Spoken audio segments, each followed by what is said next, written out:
بسم اللہ الرحمن الرحیم۔ اصول الشاشی کا 7واں باب ہے ما یترک بہ حقائق الالفاظ، سبق نمبر 6 میں خوش آمدید۔ آج کے اس سبق کے اندر ہم سیاق کلام کی دلالت کی کچھ مثالیں پڑھیں گے۔ عبارت دیکھ لیں۔ ولو قال اشتر لی جاریۃ لتخدمنی فاشترى العمیاء او الشلاء لا يجوز، ولو قال اشتر لی جاریۃ حتى اعطاها فاشترى اخته من الرضاء لا يكون عن الوکیل،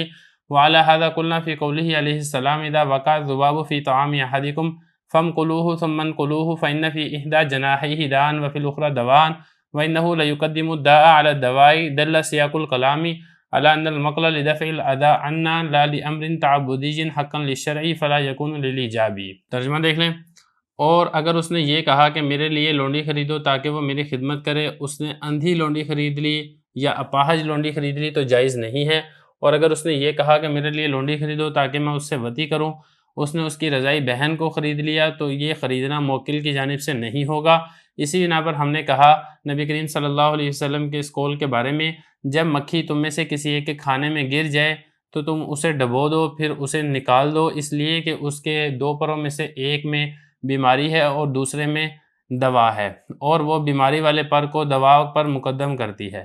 کلام کا چلاؤ دلالت کرتا ہے اس بات پر کہ اس کو ڈبونا بیماری کو ہم سے دور کرنے کے لیے ہے، شرعی عبادت کے طور پر شریعت کے حق کی وجہ سے نہیں ہے، لہذا یہ ایجاب کے لیے بھی نہیں ہوگا۔ عبارت ہو چکی ہے، ترجمہ ہو چکا ہے، اب چلتے ہیں اس کی تشریح کی طرف۔ گزشتہ سبق میں ہم نے سیاق کلام کی دلالت کے بارے میں تفصیل سے پڑھ لیا تھا، اس کی مثال بھی آ چکی تھی۔ آج کے سبق کے اندر اسی سے متعلقہ کچھ مثالوں کو ذکر کر رہے ہیں۔ پہلی مثال یہاں پر یہ ذکر کی ہے کہ ایک شخص نے دوسرے کو وکیل بنایا کہ تم میرے لیے لونڈی خرید کر لاؤ تاکہ وہ میری خدمت کرے۔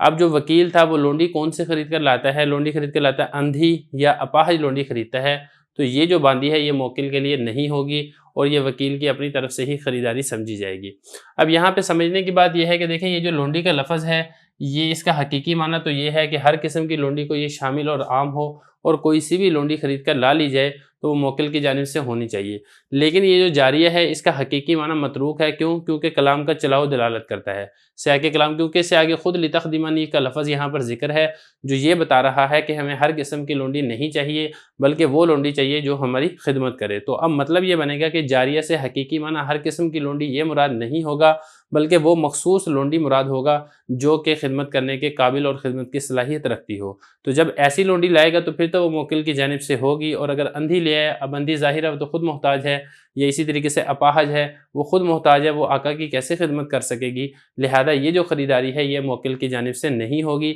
یہاں پر جو حقیقی معنی ہے وہ سیاق کلام کی دلالت کی وجہ سے چھوڑ دیا گیا ہے۔ عبارت دیکھیں، فرمایا کہ اگر اس نے یہ کہا وکیل سے کہ میرے لیے لونڈی خریدو تاکہ وہ میری خدمت کرے، اس نے یا اندھی لونڈی خرید لی، اب شلا یا پھر اپاہج لونڈی خرید لی، لا یجوز، تو یہ خریداری جائز نہیں ہے، مطلب یہ کہ موکل کی جانب سے نہیں ہوگی۔ دوسری مثال دیکھیں، ولو قال اشتر لی جاریۃ حتی اطاعہا، ایک شخص نے دوسرے کو وکیل بنایا کہ تم میرے لیے لونڈی خرید کر لاؤ تاکہ میں اس سے وطی کروں، جمع کروں۔ اب وہ جو وکیل تھا اس نے جو موکل کی رضائی بہن تھی اس کو خرید کر کے لے آیا، رضائی بہن وہ لونڈی تھی، بازار میں فروخت ہو رہی تھی، وہ اس کو خرید کر کے لے آیا، تو اب یہ جو خریداری ہے یہ موکل کی جانب سے شمار نہیں ہوگی بلکہ یہ لونڈی وکیل کی ہی ہوگی۔ یہاں پر بھی بالکل اوپر والی بات ہے کہ اگر لونڈی کا لفظ دیکھا جائے تو یہ تو ہر قسم کی لونڈی کو شامل ہے، اور اگرچہ وہ آقا کی رضائی بہن ہی کیوں نہ ہو، کیونکہ لونڈی کے لفظ کا اطلاق تو اس پر بھی آ رہا ہے، حقیقی معنی تو اس میں ہر قسم کی لونڈی یہ شامل اور داخل ہو سکتی ہے۔ لیکن اس کے بعد جو آگے یہ کہا حتی اطاعہا، یہ جو لفظ ہے کلام کا چلاؤ ہے، سیاق کلام اس سے دلالت ہو رہی ہے اس بات سے کہ یہاں پر ہر قسم کی لونڈی مراد نہیں ہے بلکہ لونڈی سے مراد وہ مخصوص لونڈی ہے جس سے آقا کے لیے وطی کرنا جائز اور حلال ہو۔ لہذا اگر ایسی لونڈی خرید کر لائے گا تو پھر تو وہ آقا کی جانب سے خریداری سمجھی جائے گی، اگر ایسی لونڈی نہیں خریدی ہے تو پھر یہ خریداری آقا کی جانب سے سمجھی نہیں جائے گی۔ تو یہاں پر بھی یہی ہوا ہے، حقیقی معنی ترک کر کے مجازی معنی مراد لیا گیا ہے، یعنی وہ مخصوص لونڈی جس سے جمع کرنا جائز اور حلال ہو۔ دیکھیں ذرا، فرما رہے ہیں لو قال، اگر یہ کہا میرے لیے لونڈی خریدو یہاں تک کہ میں اسے وطی کروں، فاشترا، اب وکیل نے لونڈی خریدی اختہ، اس کی بہن، من الرضاء، رضائی سے، یعنی جو اس کی رضائی بہن ہے موکل کی، وہ خرید کر لے آیا، تو یہ جو خریداری ہے موکل کی جانب سے شمار نہیں ہوگی۔ آگے دیکھیں، وعلی ھذا قلنا فی قولہ علیہ السلام،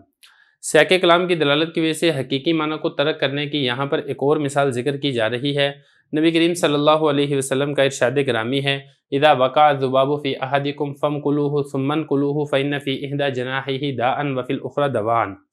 وَإِنَّهُ لَيُقَدِّمُ الدَّاءَ عَلَى الدَّوَاءِ، یعنی آپ صلی اللہ علیہ وسلم کا ارشاد گرامی ہے کہ تم میں سے اگر کسی ایک کے کھانے میں مکھی گر جائے تو تم اسے ڈبو دو، پھر اس کو نکال دو، اس لیے کہ اس کے دو پروں میں سے ایک میں بیماری ہے اور دوسرے میں دوا یعنی شفا ہے، اور وہ بیماری والے پر کو مقدم کرتی ہے شفا والے پر۔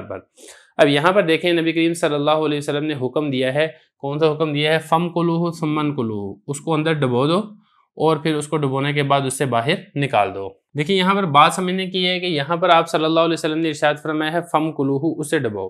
اب آپ صلی اللہ علیہ وسلم کا یہ جو حکم ہے یہ بطور شرعی حکم کے ہے یا بطور شفقت اور نصیحت کے ہے؟ کیونکہ اگر اس میں دیکھا جائے تو آپ صلی اللہ علیہ وسلم کے جو احکامات ہیں اس کا جو حقیقی معنی ہے وہ تو یہ ہے کہ یہ حکم شرعی ہونا چاہیے، یعنی جس کی برتن کے اندر، چائے وغیرہ کے اندر یا کسی اور مشروب کے اندر اگر مکھی گر جاتی ہے تو اس کے لیے ڈبونا لازم ہونا چاہیے، کیونکہ یہاں پر امر کا صیغہ ذکر کیا گیا ہے۔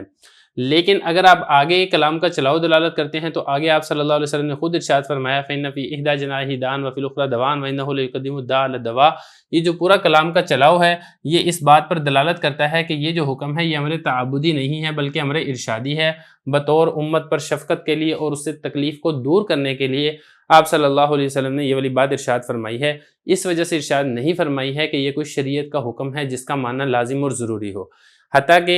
جب چونکہ یہ شریعت کا حکم کے طور پر ارشاد نہیں فرمائی ہے، اگر کوئی مکھی کو اندر نہیں ڈبوتا ہے ویسے ہی نکال دیتا ہے تو ہم یہ نہیں کہیں گے کہ اس نے کوئی ناجائز کام کیا ہے۔ دیکھیں یہاں پر ایک بات اور سمجھ لیں کہ امر تعبدی کسے کہتے ہیں؟ امر تعبدی کہتے ہیں شریعت کے حکم کو، یعنی جو اللہ تعالیٰ نے حکم دیا ہے اپنے بندوں پر عمل کرنے کے لیے، چاہے وہ بندوں کی سمجھ کے اندر آئیں چاہے وہ بندوں کی سمجھ کے اندر نہ آئیں، جیسا کہ شریعت کے احکام ہوتے ہیں، اس قسم کے جو حکم ہوتے ہیں اس حکم کو امر تعبدی کہا جاتا ہے۔ اب ذرا عبارت دیکھیں، فرمایا کہ اسی بنا پر ہم نے کہا کہ آپ صلی اللہ علیہ وسلم کے اس فرمان کے بارے میں جب مکھی تم میں سے کسی ایک کے کھانے میں گر جائے تو اسے ڈبو دو پھر اسے نکال دو، اس لیے کہ اس کے دو پروں میں سے ایک میں بیماری اور دوسرے میں شفا ہے اور وہ بیماری کو مقدم کرتی ہے شفا پر۔ یہاں پر کلام کا چلاؤ دلالت کرتا ہے کہ یہاں پر جو ڈبونا ہے وہ ہم سے تکلیف کو دور کرنے کی وجہ سے آپ صلی اللہ علیہ وسلم نے ارشاد فرمایا ہے، امر تعبدی کے طور پر شریعت کے حق کی وجہ سے ارشاد نہیں فرمایا کہ یہ کوئی شریعت کا حکم ہے، اس وجہ سے ارشاد نہیں فرمایا ہے۔ فلا یکون للایجابی، لہذا یہ جو حکم ہے یہ وجوب کے لیے نہیں ہوگا، مطلب یہ کہ اگر کسی کے برتن میں کسی کے سالن میں اگر وہ گر جاتی ہے، کھانے میں مکھی گر جاتی ہے تو اس کے لیے ڈبونا لازم اور ضروری نہیں ہوگا۔